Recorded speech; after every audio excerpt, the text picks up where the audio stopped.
Oi, tudo bem? Aqui é a Andréia Quelhas, membro da PIB em Brasilândia e voluntária do Ministério Fios de Prata. A gente está estudando juntos o livro de Gálatas, que é também chamado de A Carta da Liberdade Cristã. Hoje a gente chega na metade da carta, no capítulo 3. Bom, eu tenho certeza que você já se inscreveu no canal e já ativou o sininho para receber as notificações das próximas aulas. Mas se por acaso você ainda não fez isso, bora lá! Se inscreve, ativa o sininho e o mais importante, compartilha esse vídeo, compartilha com todo mundo. A aula tá muito legal, então compartilha com todo mundo que você acha que pode ser abençoado com o estudo da Carta de Gálatas. E como a gente faz toda semana antes de começar o nosso estudo, vamos orar. Deus, estamos chegando na metade do estudo da Carta aos Gálatas. Tem sido muito abençoador. Mas a gente tem sede da Tua Palavra e a gente quer aprender mais. Então, abre as nossas mentes, abre os nossos olhos, abre os nossos corações para que nós possamos aprender muito mais a cada capítulo, a cada versículo que a gente estudar. Em nome de Jesus, amém. E bora para a aula, né? No capítulo 1, Paulo mostrou como que ele estava se sentindo sobre a debandada dos Gálatas para o lado dos judaizantes e deixou bem claro, bem explicado, que o evangelho que ele pregava vinha de Deus e não dos homens. No capítulo 2, Paulo contou duas histórias para mostrar que a graça é maior do que a lei. Ele falou de uma viagem missionária que fez com Tito, que era gentio convertido, e contou de uma briga que ele teve com Pedro, porque Pedro deixou os gentios de lado por vergonha de amigos conservadores que visitaram ele.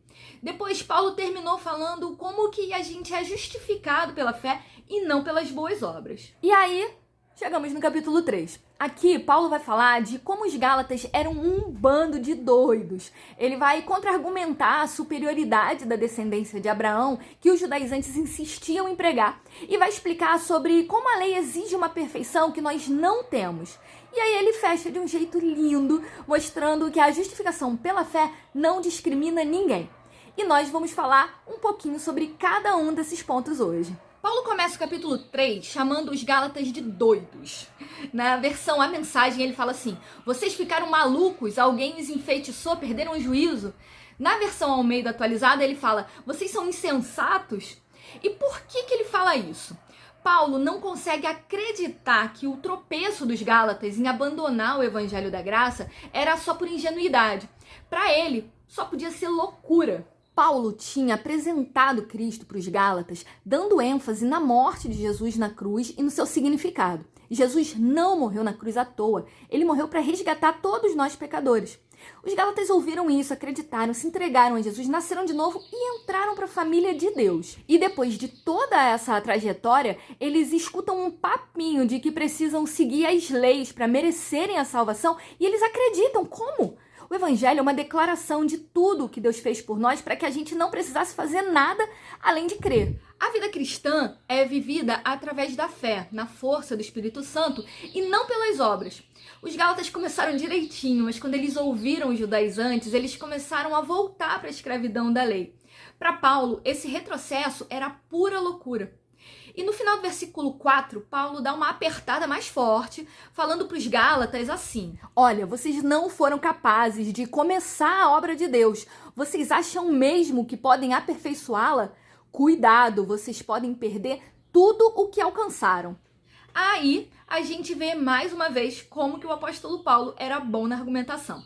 Os judaizantes queriam levar os crentes de volta para a lei. Aí Paulo vai lá e cita a própria lei para mostrar como que isso estava errado. Esse Paulo, cara, não era mole não. Os judaizantes falavam que eram descendentes de Abraão e falavam isso como se essa questão biológica colocasse eles numa posição mais alta do que todos perante Deus. Mas Paulo coloca os pingos nos is quando fala nos versículos 8 e 9 do capítulo 3 de Gálatas assim: ora, tendo a Escritura previsto que Deus havia de justificar pela fé os gentios, anunciou primeiro o evangelho a Abraão, dizendo: todas as nações serão benditas em ti.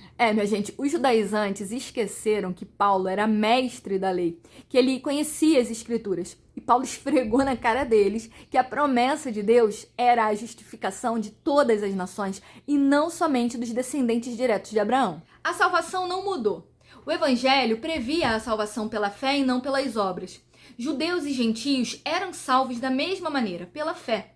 Os antepassados deles não tinham nada a ver com isso. Jesus morreu na cruz por todos.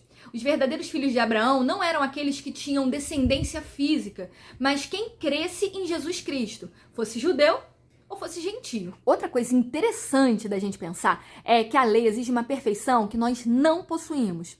A gente é pecador e a gente não consegue cumprir tudo o que está na lei. Se dependêssemos de seguir a lei à risca para a gente ser salvo, a gente estava lascado, porque a lei exige perfeição e tudo o que o homem não é um ser perfeito. Se a gente entrasse nessa briga, a gente já ia entrar derrotado, porque a gente nunca vai chegar perto do nível de exigência que a lei obriga. Mas graças a Deus, nós somos justificados através do sacrifício de Cristo e recebemos a justificação pela fé. O evangelho do nosso Deus é o evangelho da graça. O autor Hernandes Dias Lopes, em seu livro de estudo sobre Gálatas, que eu estou usando aqui, fala assim: a lei coloca os pecadores sob maldição, Cristo redime dessa maldição. Desejamos a bênção de Abraão, ela é recebida por meio de Cristo. Desejamos o dom do Espírito, mas somos gentios? Por meio de Cristo, esse dom é concedido aos gentios. Tudo aquilo que precisamos encontra-se em Cristo. Bom, e avançando um pouquinho mais no capítulo, ali nos versículos 19 e 20, a gente vê Paulo explicando que a lei não é maior do que a promessa. A lei foi dada para revelar o pecado. Ela é como um espelho. Ela mostra a sujeira do rosto, mas não tira a sujeira do rosto. A lei foi temporária para mostrar as transgressões até que viesse o descendente. E esse descendente que Paulo fala no versículo 19 é o próprio Jesus. Em alguma aula eu já falei isso, mas vale repetir. Se fosse possível conseguir a salvação pelo cumprimento das regras religiosas da lei, o sacrifício de Jesus na cruz, todo aquele sofrimento que Jesus passou, tudo isso seria em vão. A fé em Cristo permite salvação para todos. Não importa qual a nacionalidade, não importa se é homem ou mulher, não importa a raça ou a condição social, a lei condena todos. Já a fé coloca todo mundo em condição de igualdade, porque a gente ganha a salvação que é oferecida por Cristo. Gente, isso é bonito demais. Isso significa que no reino de Deus não existe preconceito racial, não existe hierarquia social, nem diferenciação de sexo. Só existem pessoas imperfeitas que, através da fé em Cristo Jesus, ganham a salvação e a vida eterna. O nosso Deus é lindo demais. Nosso Deus é lindo demais e essa aula ficou enorme.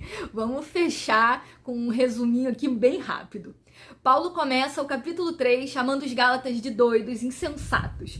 Paulo não consegue encontrar outra explicação além da loucura para alguém conhecer a graça de Deus e deixar de lado para seguir meras regras religiosas. Em seguida, ele começa a argumentar sobre como ser descendente de Abraão não fazia diferença na salvação, já que a salvação pela graça era para todos, judeus e gentios, sem importar os antepassados da pessoa. Afinal, não tem nada que a gente possa fazer aqui na Terra para ganhar a salvação. A lei que os judaizantes tanto falavam exigia uma perfeição que o ser humano não possui. Se a gente dependesse da lei, íamos todos para a perdição eterna. E por fim, Paulo fecha o capítulo falando sobre como que todos nós somos iguais perante a justificação pela fé. Homem, mulher, rico, pobre, judeu, gentio, africano, japonês, não importa. Basta crer em Jesus Cristo e somos salvos. Bom, se você assistiu até aqui, muito obrigada. Eu espero que tenha sido muito edificante.